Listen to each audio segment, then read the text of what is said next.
السلام عليكم ورحمة الله وبركاته.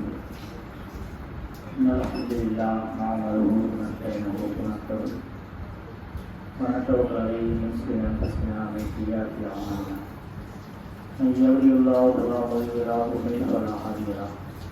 أشهد أن لا إله إلا الله وحده لا شريك له وأشهد أن محمدا عبده ورسوله أما بعد. كل بني آدم யுக்தியோ எல்லையில் வந்தவர் ஆதமுடைய பிள்ளைகள் இரவிலும் அவர்களும் தவறு இயக்கக்கூடியவர்கள் என்ற நடைமுறை நடைபெறுகிற உரையாற்றக்கூடிய நானாக இருந்தாலும் கேட்டுக்கொண்டிருக்கின்ற நீங்களாக இருந்தாலும் அனைவரும் தவறு செய்யக்கூடிய மக்கள் என்ற அடிப்படையில் இந்த ஜும்மா உரையில் பேசப்படக்கூடிய அறிவுரைகள் எச்சரிக்கைகள் உங்களுக்கும் எனக்கும் பொதுவானது என்பதை ஞாபகப்படுத்தினாக என்னுடைய ஜும்மா பிரசங்கத்தை ஆரம்பிக்கின்றேன். கண்ணியத்துக்குரிய எல்லாம் வல்ல அல்லாஹ்வின் பிள்ளைகளே, இந்த உலகத்தில் அல்லாஹ் ரப்பல் ஆலமீன் எண்ணற்ற நபிமார்களை மனித குலத்துக்காக தேர்வு செய்து அவர்களை நபியாக தேர்வு செய்து மக்களுக்கு போதனை செய்வதற்காக எண்ணற்ற நபிமார்களை படைத்த அல்லாஹ் ரப்பல் ஆலமீன் அந்த நபிமார்கள் மத்தியிலே நாம் வேற்றுமை கற்பிக்கக்கூடாது என்று அல்லாஹ் ரப்பல் ஆலமீன் திருமறை குர்ஆனில் சொல்லினான். நான் பதிவுக்கு பைன அஹதீம் என்று சொல்லி நபிமார்களுக்கு மத்தியில தூதர்கள் மத்தியில நீங்கள் வேற்றுமையை காட்டக்கூடாது என்று அல்லாஹ் ரப்பல் ஆலமீன் மூமின்களுக்கு ஒரு கட்டளையாக எழுதியிருக்கின்றான். எல்லா நபிமார்களும் ஒரே இடத்திலே நாம் பார்க்கப்பட வேண்டும் என்று திருமறை குர்ஆனிலே அல்லாஹ் நமக்கு சொல்கின்றான். ஆனால் அல்லாஹ் ரப்பல் ஆலமீன் ஒவ்வொரு நபிமார்களுக்கு ஒரு சிறப்பை வழங்கியிருக்கின்றான். அந்த சிறப்பை அல்லாஹ் எந்த சிறப்பை அந்த நபிமார்களுக்கு வழங்கியிருக்கிறானோ அந்த சிறப்புகளை குறித்து பேசுவதற்கு மார்க்கத்தில் எந்த ஒரு தடையும் கிடையாது. இந்த நபிதான் உயர்ந்த நபி, இந்த நபி உயர்வு இல்லை என்று நபிமார்கள் மத்தியில் நாம் வேற்றுமையை கற்பிக்கக்கூடாது. ஆனால் ஒவ்வொரு நபிமார்களுக்கும் ஒரு அற்புதத்தையும் ஒரு சிறப்பையும் அல்லாஹ் ரப்பல் ஆலமீன் வழங்கியிருப்பான். அந்த நபிமாருடைய பட்டியலில் இப்ராஹிம் நபி என்று சொல்லக்கூடிய நபி ஒரு உன்னத இடத்தை அடைந்திருக்கிறார்கள். எந்த அளவுக்கு என்று சொன்னால், இப்ராஹிம் நபியை நேசிக்காத மக்களை நாம் பார்க்கவே முடியாது என்று சொல்லக்கூடிய அளவுக்கு இப்ராஹிம் நபியை அதிகமான மக்கள் நேசித்தாங்க. அதிலும் குறிப்பாக எடுத்துக்கொள்ள சொன்னால், அதாவது அல்லாஹ் ரப்பல் ஆலமீன் திருமறை குர்ஆனிலே 3வது அத்தியாயம் 67வது வசனத்தில் கூட மாகான இப்ராஹிம யஹ்தினாவு, அவர் எதிரியாக இருக்கவில்லை, வலா நஸ்ரானியாவு, அவர் யூதர்களாகவும் கிறிஸ்தவர்களாகவும் இருக்கவில்லை என்று சொல்லிவிட்டு வலாக்கின் கான அனிஃபன் முஸ்லிமாவும், இப்ராஹிம் நபி முஸ்லிமாக இருந்தாங்க, கான மினல் முஷ்ரிகீன், அவங்க ஒரு காலமும் இணை வைக்கவில்லை என்று அல்லாஹ் திருமறை குர்ஆனில் சொல்கின்றோம். ஏன் இந்த வசனத்தை அல்லாஹ் ரப்பல் ஆலமீன் எடுக்கிறான் என்று சொன்னால், யூதர்கள் சொன்னார்களாம், இப்ராஹிம் என்று சொல்லக்கூடிய இந்த மனிதர் எங்களுடைய யூத மதத்தை சேர்ந்தவர் என்று அவர்கள் சொன்னதாக அல்லாஹ் சொல்கின்றோம். அது மாத்திரமில்லாமல் கிறிஸ்தவர்கள் சொன்னார்களாம், இல்ல இப்ராஹிம் என்று சொல்லக்கூடிய இந்த மனிதர் இந்த தூதர் எங்களுடைய மதத்துக்கு சொந்தக்காரர் என்று அவர்கள் சொன்னார்களாம். ஏன் இப்படி ரெண்டு சாதாரண சொன்னாங்க? இவர்கள் அல்லாஹ்வை மறுத்தவர்கள், குர்ஆனுடைய வசனங்களை மாற்றம் செய்தவர்கள், இன்னும் சொல்ல போனால் மிகப்பெரிய அயோக்கியர்கள் இவர் ரெண்டு பேர். அப்படிப்பட்டவர் கூட இப்ராஹிம் அலைஹிஸ்ஸலாம் அவர்களை நேசித்தார். நேசித்தாங்க. இப்ராஹிம் நபி எங்களுடைய மதத்தை சேர்ந்தவர் என்று சொன்னால் எங்களுடைய மதத்திற்கு ஒரு கிரீடம் கிடைக்கும், ஒரு மேன்மை கிடைக்கும் என்று யூதர்கள் சொன்னார்கள், நம்பினார்கள். கிறிஸ்தவர்களும் அப்படி நம்பினார்கள். அதனாலதான் ரெண்டு பேரும் போட்டி போட்டாங்க. இல்ல இல்ல இப்ராஹிம் நபி எங்களுக்குள்ளவங்க, இல்ல இப்ராஹிம் நபி உங்களுக்குள்ள என்றுதான் சொன்னாங்க. அது மட்டும் இல்லாமல் இப்படி எல்லாம் இவங்க சொல்றாங்கல்ல, இதை தவிர்த்து வேதமே வழங்கப்படாத இந்த ரெண்டு சமுதாயத்துக்கு வேதம் வழங்கப்பட்டது, அதெல்லாம் இவர்கள் மாற்றம் செய்தார்கள். அதுக்கு பிறகு வந்த தூதர்களை கொலை செய்தார்கள், அல்லாஹ்வுக்கு மாறு செய்தார்கள். இது போன்ற பல விஷயங்கள் செய்தாங்க. இவரெல்லாம் கெட்டவர்கள். கெட்டவர்களாக இருந்தால் கூட இப்ராஹிம் நபி என்று சொன்னால் அவர் மீது ஒரு நல்ல எண்ணம் இருந்தது. வேதமே வழங்கப்படாத ஒரு சமுதாயம் என்று சொன்னால் மக்கா நகரில் வாழ்ந்த அந்த காபிர்கள், இடைமறுப்பாளர்கள், அவங்களாம் ஆரம்ப காலத்துல சிறுக்கு வைத்திருந்தாங்க, சிலைகளை வழங்கியிருந்தாங்க. இவர்களுக்கு வேதமே வழங்கப்படாத ஒரு சமுதாயமாக இருந்தாங்க. அப்படிப்பட்ட சமுதாயத்தில் கூட இப்ராஹிம் நபிக்கு என்ற ஒரு தனி சிறப்பை வழங்கினாங்க. காபத்துல்லாவுல முன்னுக்கு அதிகமான சிலைகளை வைத்திருந்தாங்க. அதுல ஒரு சிலை யார் என்று சொன்னால் இப்ராஹிம் அலைஹிஸ்ஸலாம் அவர்களை கடவுளாக இவர்கள் நினைத்தாங்க. அது இஸ்லாமில் தவறு, அதே விஷயம். இருந்தாலும் இவங்க இப்ராஹிம் நபிக்கு என்ற ஒரு தனி சிறப்பை கொடுத்தாங்க. எல்லா மனிதர்களுமே இப்ராஹிம் நபியை நேசித்தாங்க, இப்ராஹிம் நபியை போற்றினார்கள். இப்ராஹிம் நபி எங்க மதத்துக்கு சொந்தக்காரர் என்று சொன்னார்கள். ஏன் சொன்னால் இப்ராஹிம் நபி நம்முடைய மதத்தில் உள்ளவன் சொன்னா நம்மளுடைய மதத்துக்கு ஒரு கிரேட் கிடைக்கணும்னு நம்பினாங்க. இப்படி எல்லா மக்களும் இப்ராஹிம் நபியை கண்ணியப்படுத்தினாங்க, மதித்தாங்க. அந்த அளவுக்கு அல்லாஹ் ரப்பல் ஆலமீன் இப்ராஹிம் நபியை மேன்மைப்படுத்தி இருந்தான். அது மட்டும் இல்லாமல் இன்னும் இப்ராஹிம் நபிக்குள்ள சிறப்பை குறித்து அல்லாஹ் திருமறை குர்ஆன் சொல்ல கூட வகாலு கூலு, நீ சொல்லுங்க. யார் சொல்றாங்க? மூமினை பார்த்து அவங்க சொல்றாங்க. யாரு? யூதர்கள் சொல்றாங்க, கிறிஸ்தவர்கள் சொல்றாங்களா, உடன் நீங்க யூதலாக மாறிவிடுங்க, அவர் நசாரா அல்லது நீங்கள் கிறிஸ்தவராக மாறிவிடுங்க. தகுத்தலும் அப்பொழுதுதான் நீங்க நேர்வழி பெறுவீங்க. நீங்க நேர்வழி பக்கம் வரவான்னு சொன்னால் ஒண்ணு யூதலாக இருக்கணும் அல்லது கிறிஸ்தவராக இருக்கணும் என்று யூதர்களும் கிறிஸ்தவர்களும் மாறி மாறி எழுதினாங்க. இரநம்பிக்கை மக்களை பார்த்து சொன்னார்களாம். அந்த நேரத்தில் அல்லாஹ் சொல்றான், இந்த ரெண்டு மார்க்கத்தை பின்பற்றினா நேர்வழி கிடையாது. யாரை பின்பற்ற நேரத்துமா? குல்வல் மில்லத்தை இப்ராஹிம் ஹனீஃபா, இப்ராஹிம் நபியை யார் பின்பற்றாங்களோ அவங்க தான் சரியான மார்க்கத்தை பின்பற்றாங்க. நபி நீங்க சொல்லுங்க, என்ன சொல்லணும்? நாங்க இப்ராஹிம் நபியை பின்பற்றோம், யூதர்களை பின்பற்றல, கிறிஸ்தவர்களை பின்பற்றல.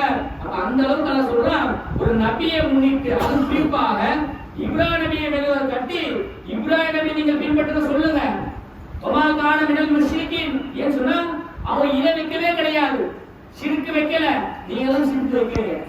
யூதலா இருக்கக்கூடிய நீங்கள் இணை வைக்கிறீங்க, கிறிஸ்தவலா இருக்கக்கூடிய நீங்கள் இணை வைக்கிறீங்க. ஆனால் நான் இப்ராஹிம் மார்க்கத்தை பின்பற்றுவேன், இப்ராஹிம் நபி ஒரு காலமும் சிறுக்கு வைக்கல என்று அல்லாஹ் இப்ராஹிமுடைய புகழை ஒன்றன் பின் ஒன்றாக உழைத்துக் கொண்டே இருக்கிறான்.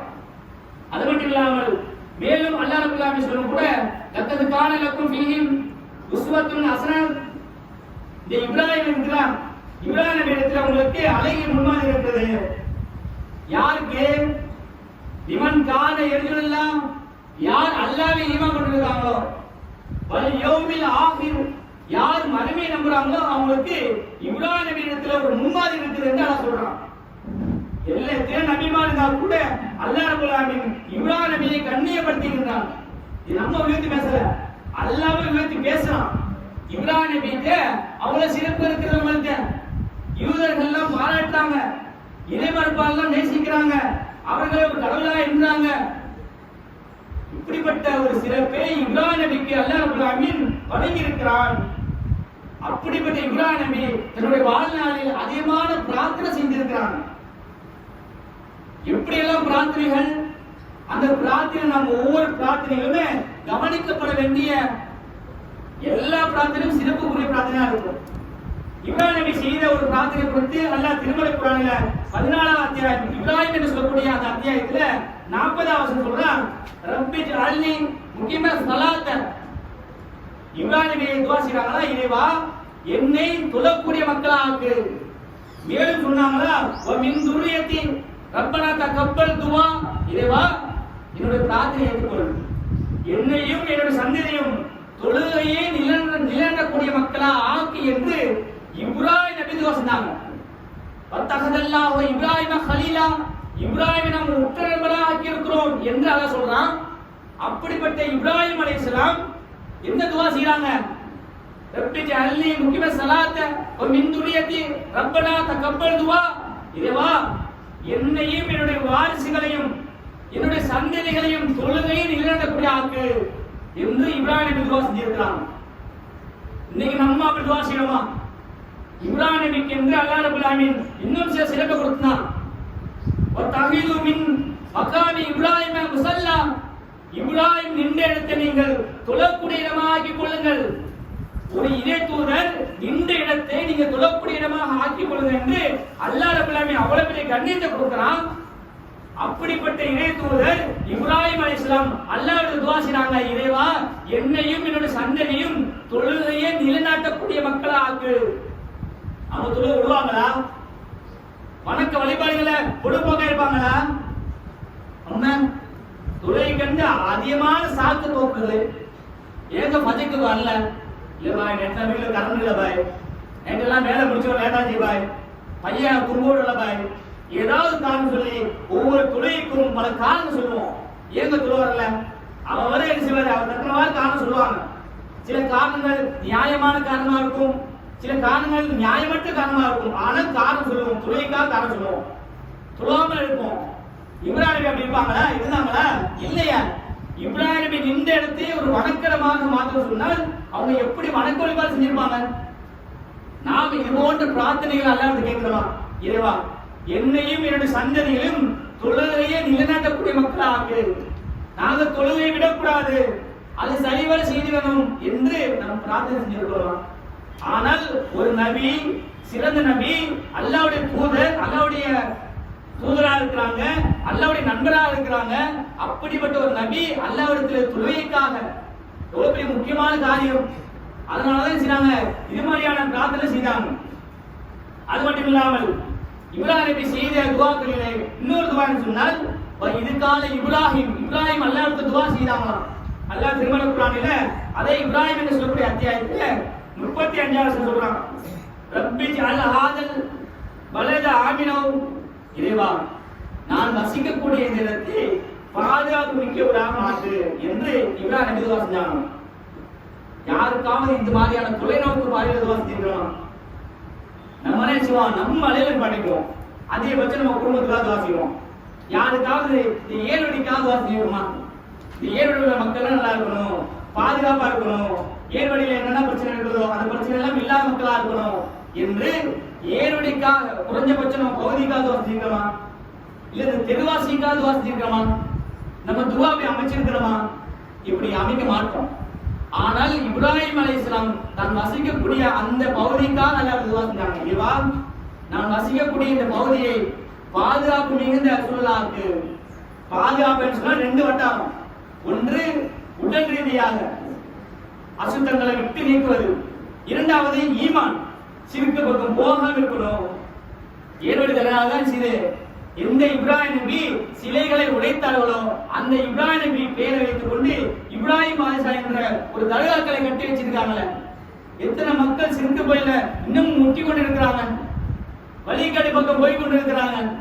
அந்த மக்களுக்கு அது அவசியமா? இங்கதான் அதிகமா சிறுக்கு நடக்குது, அதுக்கான கூடாரமாக இடம் இருக்கிறது. ஒவ்வொரு நாளும் எத்தனை மக்கள் வந்து கொண்டு இருக்கிறாங்க, அந்த பாவத்திலே மூழ்கி கொண்டு இருக்கிறாங்க. அந்த மக்கள் இதாண்டு கூடாது, இந்த மக்கள் இங்க வரக்கூடாது என்றெல்லாம் துவா செஞ்சிருக்கிறோமா? தொலைநோக்கு பார்வை நமக்கு இருக்கிறதா? இல்லையா? ஆனால் இப்ராஹிம் நபி அவங்களுக்கு இருந்தது, இறைவா, இந்த ஊரை பாதுகாப்பு மிக்க மாத்து என்று இப்ராஹிம் நபி துவா செஞ்சாங்க. மேலும் இப்ராஹிம் சொன்னாங்க, வஜ்னுபுனி, என்னையும், வபனிய, என்னுடைய சந்ததிகளையும், அந்நபுதல் அஸ்னாம், சிலைகளை வணங்க விட்டு நீ பாதுகாப்பாயாக. நானும் என்னுடைய பிள்ளையும் மீண்டும் சிலைகளை வணங்கக்கூடிய ஒரு செயலிலே ஈடுபடக்கூடாது என்று இப்ராஹிம் நபி பிரார்த்தனை செய்தாங்க. இப்ராஹிம் நபி யார்? ஏகத்துவத்தின் தந்தை இப்ராஹிம் அலைஹிஸ்ஸலாம். அவங்க கையாலேயே ஒரு சிலையை உடைக்கிறாங்க. சின்ன சிலையெல்லாம் கடுமையான முறையில் உடைக்கிறாங்க.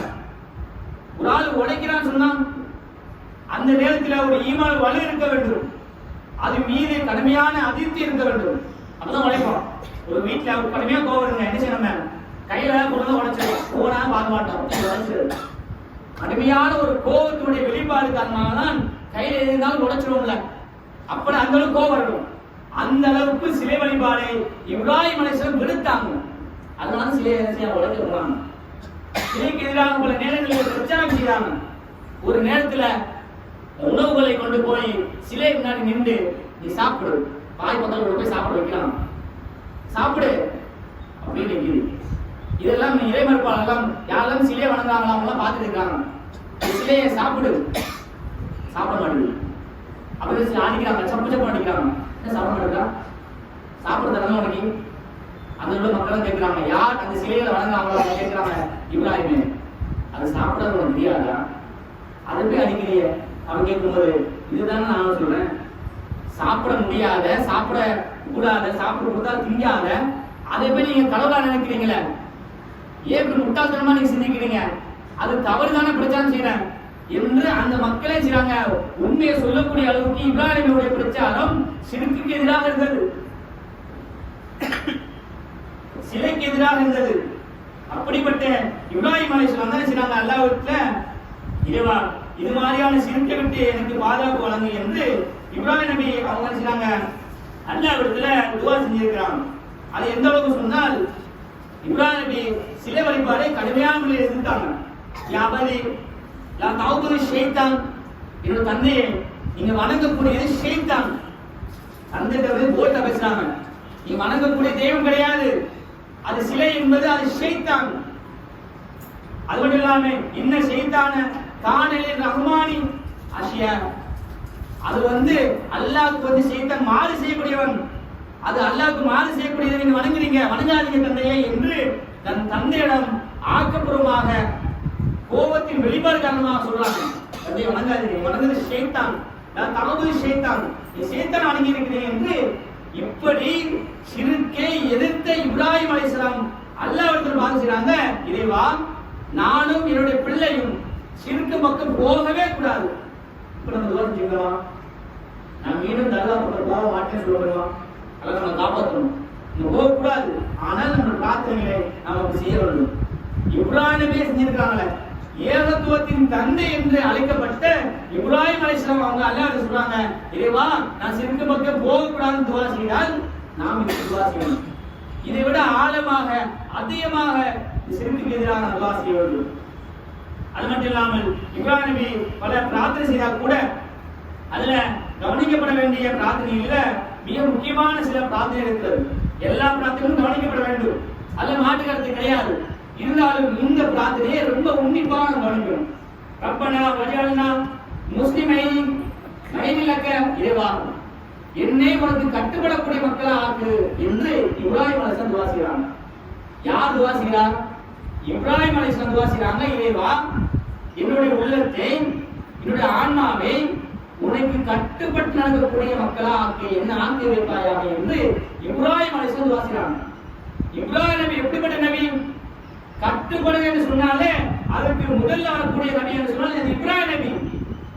அல்லாஹ்வே திருமறை குர்ஆன் சொல்றான், இதுகால லஹும் ரப்புஹும் அஸ்லிம், இறைவன் சொன்னானாம் இப்ராஹிமை நீ கட்டுப்படு என்று சொல்லும்போது கால அஸ்லம்து ரப்பில் ஆலமீன், நான் படைத்த இறைவனுக்கு கட்டுப்படுகிறேன் என்று இப்ராஹிம் நபி சொன்னதாக அல்லாஹ் சொல்றான்.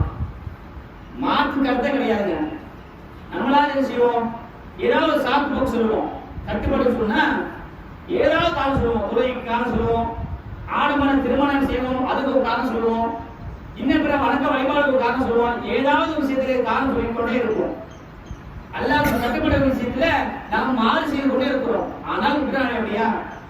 கட்டுப்படு சொன்ன உடனே கட்டுப்படுவாங்க, என்ன எதுவும் கேட்க மாட்டாங்க. உன் பிள்ளையை போய் செய்ய மனைவியும் பிள்ளையும் பாலந்து விட்டு நாங்க சொல்லுவோம், ஏன் பாலந்து விடுறோம்னா நான் தவமா தவறு பட்டுல, அதனால பாலைவனம் வேணாம், வேற ஏதாவது சொல்லலாம், வேற ஒரு சோதனை என்று சொன்னாங்களா? அல்லது நான் பாலைவனத்தை விட்டுட்டு திரும்பி வந்துடுறேன், கொஞ்ச நாள் ஒரு நாள் மட்டும் செஞ்சாடுறேன் அப்படின்னு சொன்னாங்களா? எதுவுமே அல்ல, பேசவே கிடையாது. அல்ல சொன்னானா பாலைவனத்துல போய் ஒன்று சொன்னானா விட்டுறாங்க. பிள்ளைகளை அருகேன்னு சொன்னானா அதுக்கு தயாரான எந்த ஒரு தாமதிக்கவே கிடையாது. பிள்ளை அறுக்கும் போது அல்ல எனக்கு ஒரு பிள்ளை தான். அது எப்படி இருக்க வேற ஏதாவது சொல்லலாம் கேட்டுக்கிறான். வேணும் என்ன சொன்னாலும் கேட்டுக்கிறேன், இது மட்டும் சொல்லாத. அது மட்டும் இல்லாம இப்ராஹிம் நீங்கள் உங்க கையில உங்க பிள்ளையா இருக்கணும். சோதனையில பெரிய சோதனைங்க. எப்படினாலும் என் பிள்ளை வேறவா இருந்தாலுமே என் மனம் பாதிக்கும். ஆனால் என் பிள்ளை நான் என் கையால் அறுத்தால் 100% அதிகமான பாதிப்பை ஏற்படுத்தும். என் பிள்ளை அழுகிறது, என் பிள்ளை கதறது, என் பிள்ளை கந்து நிறுத்த விடுறது. இப்ராஹிம் நபியை என்ன நினைச்சாங்க? எல்லாம் செய்ய மாட்டாங்க நினைச்சாங்களா? பாலாவட்டி விட சொன்னா விட்டாங்க. அது மாதிரி அடுத்து சொன்னா அடுத்துருவேன், அடுத்து வச்சிருவானே அல்ல காப்பாற்றுவானு நினைச்சாங்களா? அதனால வச்சுட்டாங்களா? அப்படியும் கிடையாது. எல்லாம் சொல்றாங்க எந்த விஷயமா இருந்தாலும் இப்ராஹிம் நபி கட்டுப்பட என்று சொல்லும்போது உடனே கட்டுப்பட்டாங்க. கால அஸ்லம்துலி ரப்பில் ஆலமீன். இந்த பண்பு தான் இப்ராஹிம் நபிக்கு உள்ள மிக முக்கியமான பண்பு. ஆனால் இப்ராஹிம் அலைஹிஸ்ஸலாம் அல்லாஹ்வை எப்படி துஆ செய்றாங்க? முஸ்லிம் ஐனி இறைவா என்னை உனக்கு கட்டுப்படக்கூடிய ஆளா இருக்கு. அது மட்டும் இல்லாமல் என்னுடைய பிள்ளையும் மின் துரியத்தினா உம்மத்தன் முஸ்லிமத்தன் லக்க. இறைவா என்னுடைய பிள்ளையும் என்னுடைய சமுதாயம் அத்தனை மக்களும் உனக்கு கட்டுப்படக்கூடிய ஆளுக்கு. இப்ராஹிம் நபி எப்பொழுதுமே தனக்கு மட்டும் துஆ செய்ய மாட்டாங்க. தனக்கு துஆ செய்வாங்க, தன் பிள்ளைக்கு துஆ செய்வாங்க, ஊர் மக்களுக்காக துஆ செய்வாங்க, சமுதாயத்துக்காக துஆ செய்வாங்க. அதுதான் இப்ராஹிம் நபியுடைய மிக முக்கியமான அழகான பண்பு. அப்படிதான் இப்ராஹிம் நபி செய்றாங்க, சமுதாயத்தை ஆக்கு, என்னையே அப்படி ஆக்கி வைக்கணும். அவங்க 100% கிட்டதான் அல்லாஹ் கட்டுப்படக்கூடிய விஷயத்துல எந்த ஒரு பயம் காட்சியும் பார்க்காத ஒரு நபியா இருந்தாங்க. மேலும் துஆ செய்றாங்க, வரைனா மசாக்கினா மனாசிக்கனா இறைவா என்னுடைய வணக்க வழிபாடுகளை நீ கற்றுத் தருவாயாக. இப்ராஹிம் நபி அல்லாஹ்வின் நண்பர்.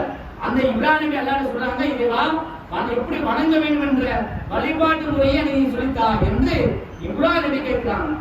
ஆனா இன்னைக்கு நம்ம மக்கள் செய்றாங்க, நான் செய்யறது சரி, மேராஜ் நோம்பு இருக்கிறது, மூலத்து ஓதலாம், கத்தமதியை ஓதலாம், இதெல்லாம் நினைச்சாங்க. நிறைய விஷயம் செய்யறாங்கல்ல, மார்க்க சொல்லப்படாத எத்தனையோ விதம் செய்யறாங்கல்ல. இப்ராஹிம் நபிங்க நபிங்க இறைத்தூதர் அல்லாஹ்வுடைய நண்பர். அவங்க சுயமாக நான் எதை செய்ய மாட்டேன், நீ எதை எனக்கு கற்றுதோ, எதை செய்ய வேண்டும் சொல்றியோ அதை நான் செய்ய வேண்டும் என்று இப்ராஹிம் அலைஹிஸ்ஸலாம் எப்படி ஒரு பஞ்சு இருந்தாங்க. அல்லாஹ்வுடைய நண்பர், நான் சொர்க்கவாசி என்ற அந்த தலைகரமே கிடையாது.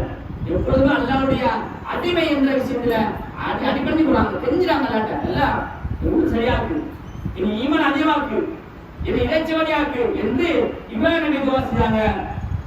வதுபு அலைனா இன்னக அந்த தவ்வாபுர் ரஹீம். இறைவா நீ மன்னிக்கக்கூடியவன், நீ மன்னிப்பு மிக்கவன், நீ அருளானா இருக்கிறான், அன்பலானா இருக்கிறான் என்று அல்லாஹ்விடத்துல தன் செய்த பாவத்திற்காக இறைவனிடத்துல தௌபா செய்றான். இப்ராஹிம் நபி செய்த பாவங்கள் மனிதர்கள் சில பாவம் செய்திருக்கலாம். ஆனால் அல்லாஹ் மன்னிச்சிட்டானே, நண்பரை ஏத்துக்கானே, நண்பரை ஏற்றுக்கொண்ட சொர்க்கவாசி தானே.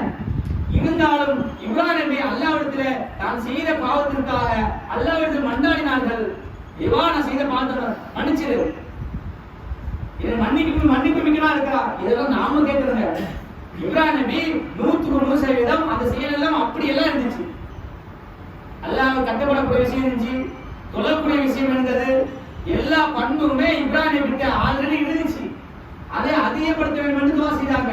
ஆனால் நம்மிடம் இது போன்ற பண்பே கிடையாது. ஆனா நாம எப்படி இருக்கிறோம்? இந்த சமமா துஆ செஞ்சிருக்கிறோமா? நம் ஈமானுக்காக, நம் தொழுகைக்காக, நல்ல விஷயங்களுக்காக நாம் துஆ செய்யாத மக்களா இருக்கிறோம். இன்ஷா அல்லாஹ் இந்த வரக்கூடிய காலங்களில் நாம் இப்ராஹிம் நபி இதே போன்ற பிரார்த்தனை செய்தார்களோ நாமும் அது போன்ற பிரார்த்தனை செய்யக்கூடிய மக்களா அல்லாஹ் இருக்கிறார்கள். உங்களை ஆக்குவானாக.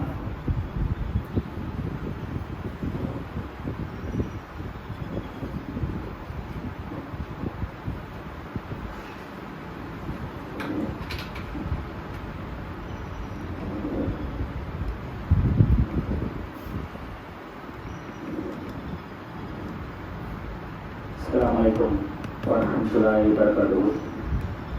கண்ணியத்துக்குரிய எல்லாம் வல்ல இறைவனின் அடியார்களே, குறைந்த சில நாட்களுக்கு முன்பாக ஆர்எஸ்எஸ்ஸுடைய தலைவர் மோகன் பகவத் என்று சொல்லக்கூடிய ஆர்எஸ்எஸ்ஸுடைய அமைப்பை சேர்ந்த தலைவர் ஒரு நிகழ்ச்சியில் ஒரு செய்தியை மக்கள் மத்தியில் குறிப்பிட்டிருக்கிறார். என்ன செய்தி சொன்னால், அயோத்தியில் ராமர் கோவில் கட்டப்பட்டிருக்கிறது. இனிமேல் யாரும் அது போன்ற ஒரு செய்தியை செய்யாதீங்க. நீங்கள் இப்படி செய்து இந்து மக்களுக்கான தலைவராக ஆக்க முயலாதீங்க. இந்தியா என்று சொன்னால் அதில் எல்லா சமுதாய மக்களும் இருக்கிறாங்க. பலதரப்பட்ட நம்பிக்கை இருக்கிறது. இந்தியா என்று சொன்னாலே அதில் எல்லா சமுதாயம் வாழக்கூடிய ஒரு இடமா இருக்கிறது. ஒற்றுமையை நீங்கள் சீர்குலைக்காதீங்க. மத நல்லிங்கிறதுக்கு கூடாரமாக இந்தியா திகழ வேண்டும் என்று ஒரு செய்தியை குறிப்பிடுகிறார். சொல்லக்கூடிய வார்த்தை என்பது கவனிக்கப்பட வேண்டிய வார்த்தை இருக்கிறது. அவர் சொல்லக்கூடிய கருத்து சரியான கருத்து தான். இவ அப்படிதான் மக்கள் வச்சுட்டாங்க. ராமர் கோவில் கட்டிய பிறகு அடுத்தடுத்த பள்ளிவாசல அபரிக்கிறது அப்படின்னு சொல்லிட்டு போடுறாங்க. இதே மாதிரிதான் ஒரு நேரத்தில் பேசினாரு, நீங்கள் ஒவ்வொரு பள்ளிவாசலுக்கும் சிவலிங்கத்தை நீங்கள் தேடாதீங்க, அது மாதிரி செய்ய ஈடுபடாதீங்க என்று சொல்றாரு. இவர் சொல்வது ஒன்றாக இருக்கிறது, செய்வது வேறமா இருக்கிறது. சொல்லக்கூடிய கருத்து அழகா இருக்கிறது. தமிழ்ல கூட பழக்கம் சொல்லுவாங்க, இவர் என்ன செய்வாராம், பிள்ளையை கிளி விடுவாராம், தொட்டி ஆட்டம் செய்வாராம். இவர் தான் செய்வாங்க பள்ளிவாசலுக்கு இடிங்கன்னு சொல்லக்கூடியவர் இவர் தான். இவங்க அமைப்புகள் தான் இருக்கிறாங்க. இந்தியாவுடைய மதசாமி என்பதை இவர்கள் உழைக்கிறாங்க, ஒற்றுமையை சீர்குலைக்கிறாங்க. எல்லாம் இவங்க செய்யறாங்க. இவங்க செய்யறாங்க, பிள்ளை கிளிக்கிறாங்க, தொட்டியும் ஆட்டாங்க. எல்லாம் ஒற்றுமையா இல்லையா? அப்படிலாம் செய்யறாங்க. நீங்க அயோத்தியில ராமர் கோயில் கட்டியாச்சு, இனிமே இந்த பிரச்சனை இடிக்காதீங்க என்று சொல்றாங்க. ஆனால் பள்ளிவாசல் அங்கங்க செய்யாம தாக்கப்பட்டு கொண்டு இருக்கிறது. பள்ளிவாசலை உடைத்துக் கொண்டு இருக்கிறாங்க. பள்ளிவாசல் கீழே ஏதாவது கடவுள் சிலை சிக்காதா என்று ஊத கண்ணாடி வைத்துக் கொண்டு தேடிக் கொண்டு இருக்கிறாங்க. ஏதாவது சிக்காதா என்றெல்லாம் செய்யாங்க. சமீபத்தில் கூட சம்பல் என்று சொல்லக்கூடிய ஒரு கோயிலுக்கு கூட பள்ளிவாசல் செய்யாங்க. அந்த கோயில் தொழில் ஆய்வு ஏற்பட்டாங்க, பல பிரச்சனைக்கு உள்ளாக்கப்பட்டது, எல்லாம் உங்களுக்கு தெரியும். ஆனால் இவங்களுடைய எல்லா விஷயங்களும் பார்க்க சொன்னால் ஒட்டுமொத்த காவிகள் தான் இது மாதிரி செய்யறாங்க. தீர்ப்பு வழங்கினாலும் அது அநியாய தீர்ப்பாக இருக்கிறது. ஒரு நீதிபதி செஞ்சாரு, சந்திர சொல்லக்கூடிய அந்த நீதிபதி சொல்றாரு, நான் கடவுளிடம் கேட்டேன், கடவுள்கிட்ட கேட்டுதான் நான் தீர்ப்பே வழங்கினேன். என்ன தீர்ப்பு? பாபர் மசீத் தீர்ப்பை கடவுள்கிட்ட கேட்டேன், கடவுள் சொன்னார், அந்த அடிப்படையில் நான் தீர்ப்பு வழங்கினேன் என்று ஒரு நீதிபதி சொல்றாரு. அதுவும் உச்ச நீதிமன்ற நீதிபதி சொல்றாரு. தீர்ப்பு என்பது எப்படி வழங்க வேண்டும்? நியாயத்தின் அடிப்படையில், சட்டத்தின் அடிப்படையில், ஆதாரத்தின் அடிப்படையில் தான் வழங்கப்பட வேண்டும். ஆனால் அப்படி வழங்காமல் நான் கடவுள்கிட்ட கேட்டேன். எந்த கடவுள் கேட்டாரு? ராமர் என்று சொல்லக்கூடிய கடவுள் கேட்டார். கடவுள் மனுதாரு. இது வினோதமான விஷயம் சொன்னால், அந்த ராமரையும் செய்யறாங்க, குழந்தை ராமர் என்று மனுதாரர்கள் ஒரு ஆளை சேர்த்தாங்க. இவரை தமிழர் கொடுத்தவர். அவர் என்ன செய்யறாரு? அவரு ஒரு மனுதாரர். அவர்கிட்ட கேட்டு தீர்ப்பு வழங்குறாங்க. குற்றவாளிகளுக்கு கேட்டு தீர்ப்பு வழங்கலாமா? ஒரு குற்றவாளி யாராவது இருக்கிறாரு, அவனுக்கு என்ன சொல்லுவாரு? அவருடைய சலமா சொல்லுவாங்க. அதே மாதிரி ராமரும், இந்த சின்ன ராமர் இருக்காங்க, குழந்தை ராமர், அவரும் ஒரு மனிதர். அவரை கேட்டு நான் தீர்ப்பு வழங்கினாங்க. இந்த சந்திர சொல்லக்கூடிய சொல்றாரு. சமீபத்தில் ஒரு நீதிபதி பொது அதாவது மேடையில பேசுறாரு. RSS உடைய ஒரு நிகழ்ச்சியை கலந்து கொள்றாரு. அப்பொழுது பேசுறார். சேகர் என்று சொல்லக்கூடிய ஒரு நீதிபதி உயர்நீதிமன்றத்தில் நீதிபதியாக தற்போதைய வரைக்கும் பதவி வரைக்கும் பேசுறாரு. இஸ்லாமியர் என்று சொன்னால் வெறுக்கக்கூடியவர். நான் RSS என்று சொல்வதில் வெட்கப்பட மாட்டேன். இந்தி என்பது இந்துஸ்தான் நாடு இதெல்லாம் பேசுறாரு. ஒரு நீதிபதி ஒரு பொதுவான இடத்துல நான் RSS சேர்ந்தவன், இந்தி என்று சொன்னாலே அது இந்துஸ்தான் தான், இந்து மக்கள் சார்ந்தா இருக்கிறது. பெருவாரியான மக்கள் எதை அவங்க நம்புறாங்களோ, எதை ஆசைப்படுறாங்களோ அதுதான் இந்தியாவில் நடக்கும். அதன் அடிப்படையில் தான் தீர்ப்பு வழங்க வேண்டும் என்று ஒரு நீதிபதி சொல்றார். இதுதான் இவருடைய லட்சணம் இருக்கிறது. இவங்க உறுப்பினர் தானே. இந்த நீதிபதி யாரு? RSS உறுப்பினர்கள். நீங்க பொதுவெளியில இது போன்ற விஷயம் சொல்றது காட்டிலும் உங்க உறுப்பினர் சொல்லுங்க. பள்ளிவாசல் கீழே நீங்க போய் தேடாதீங்க. ஊட்டி அடிச்சாங்க. கடைசியில பள்ளிவாசல்லாம் போய் சில இஸ்லாமிய வீடு கீழே அடிச்சாங்க, கோவிலை தேடாங்க. இவரெல்லாம் செஞ்சாங்க, பள்ளிவாசல் கீழே தான் கோவிலை தேடினாங்க. ஆனால் ஊட்டில உத்தரப்பிரதேசத்துல யோகி என்று சொல்லக்கூடிய அந்த அயோக்கியனுடைய ஆட்சியில இஸ்லாமிய வீடு கீழே ஏதாவது சிலை சிக்காதா? அதனால வீடு இடிக்கிறாங்க. புட்டர்ஸ் போட்டு இடிச்சு பாக்குறாங்க, இது ஏதாவது லிங்கம் இருக்கிறதா, கடவுள் சிலை இருக்கிறது என்று எத்தனை இஸ்லாமிய வீடுகளை இடித்து தரமட்டமாக்குறாங்க.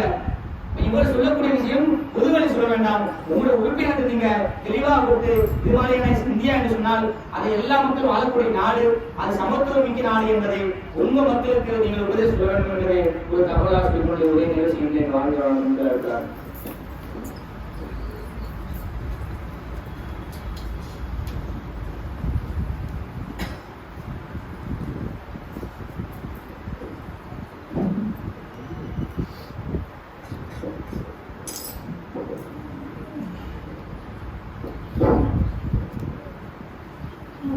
الله أكبر أشهد أن لا إله إلا الله أشهد أن محمدا رسول الله حي على الصلاة حي على الفلاح قد قامت الصلاة قد قامت الصلاة الله أكبر الله أكبر لا إله إلا الله.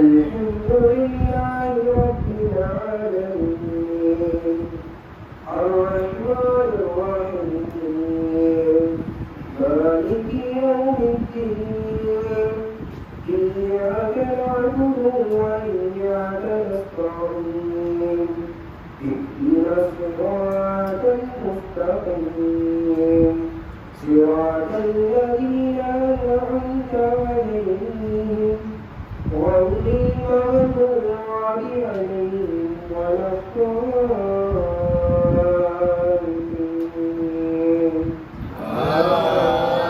آمين.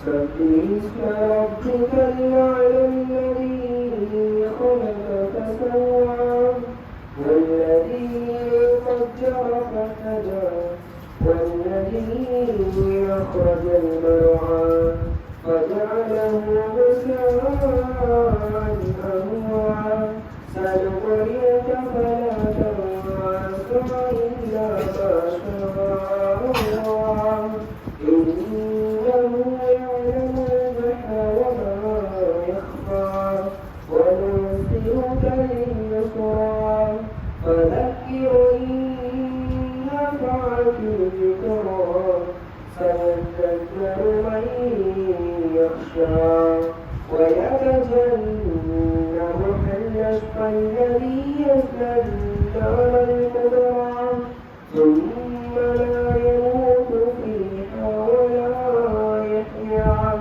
قد أفلح من تزكى وذكر اسم ربه فصلى بل تؤثرون الحياة الدنيا والآخرة خير وأبقى إن هذا لفي الصحف الأولى صحف إبراهيم وموسى.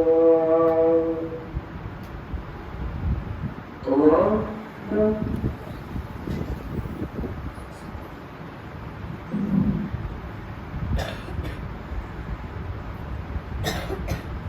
سمع الله لمن حمده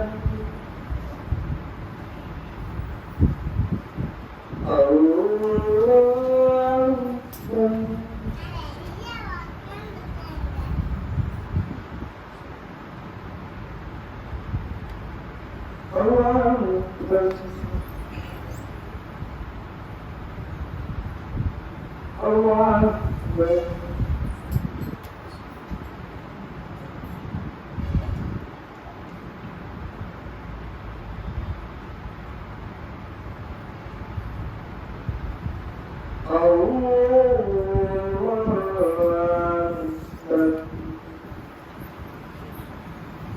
الحمد لله رب العالمين الرحمن الرحيم مالك يوم الدين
ويعذبه الله العذاب الأكبر إن إلينا إيابهم ثم إن علينا حسابهم الله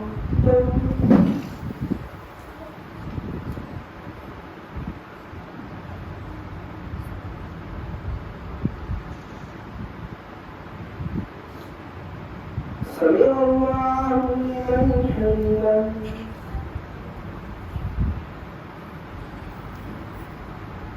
الله أكبر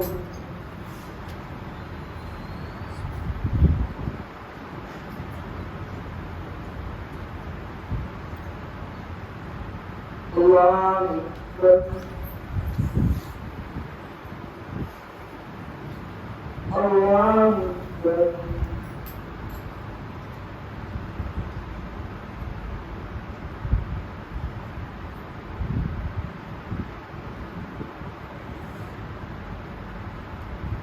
الله أكبر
السلام عليكم ورحمة الله.